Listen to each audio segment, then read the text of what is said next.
सत्यवादी राजा हरिश्चंद्र।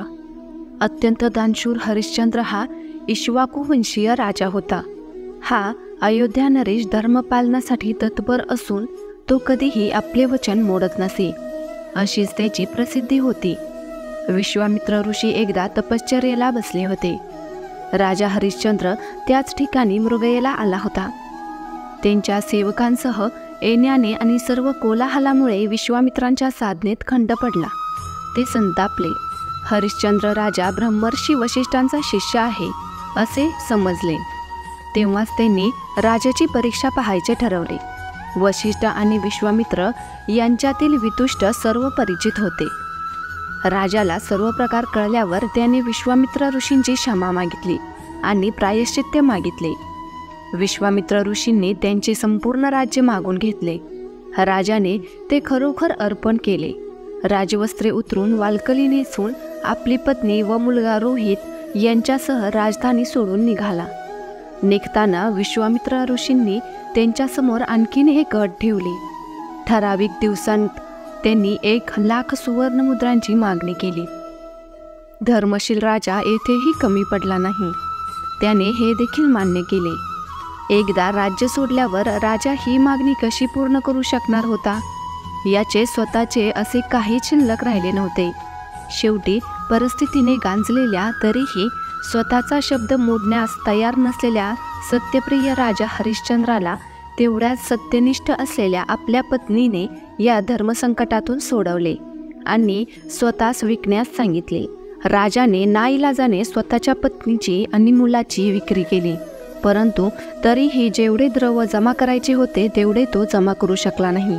अखेर त्या राज्याच्या सार्वभौम राजाने स्वतःचा विक्रय केला। एका स्मशानभूमीची देखरेख करणाऱ्याने त्याला विकत घेतले। पुढे राजा प्रेतांचे दहन करून त्यावर कर घेणे हे काम करू लागला। एवढ्यावरही राजाचे दुर्दैव संपले नाही।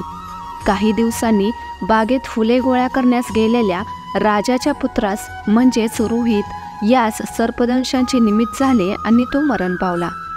नवसायाने झालेला पुत्र मृत झालेला पाहून राजा आणि राणी दोघांची अवस्था बिकट झाली। खरी परीक्षा पुढे होती। राजपुत्राचे दहन करण्यासाठी त्याच्या आईने स्मशानातील कर भरणे आवश्यक होते। राजाचा धर्म त्याला कर न भरता दहन कर्म करण्यास परवानगी देऊ शकत नव्हता। दासी असलेल्या दारामतीकडे कर देणे एवढी रक्कमच नव्हती। नियमानुसार हरिश्चंद्र राजाने तारामतीकडे तिच्या वस्त्रातील अर्धा हिस्सा मागून घेतला।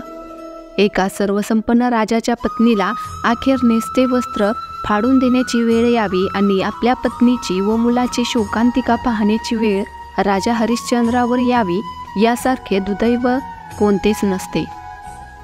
अर्थातच विश्वामित्र ऋषींच्या परीक्षेत वशिष्ठ शिष्य राजा हरिश्चंद्र पूर्णपणे उत्तीर्ण झाला। राणी तारामतीला आपले वस्त्र कर म्हणून द्यावे लागणार एवढ्यातच ऋषी विश्वामित्र तेथे येऊन पोचले आणि घडणारे अघटित थांबवले। राजाच्या सत्यप्रियतेचे आणि धर्मनिष्ठेचे कौतुक करून त्यांनी त्या पतीपत्नीला आशीर्वाद दिले। हरिश्चंद्राला राज्यकारभार व सारे गतवैभव पुन्हा मिळाले। त्याने दीर्घकाळ धर्माने अयोध्येचे राज्य केले।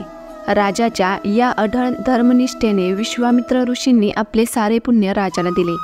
त्यामुळे पुढे राजाला स्वर्ग मिळाला।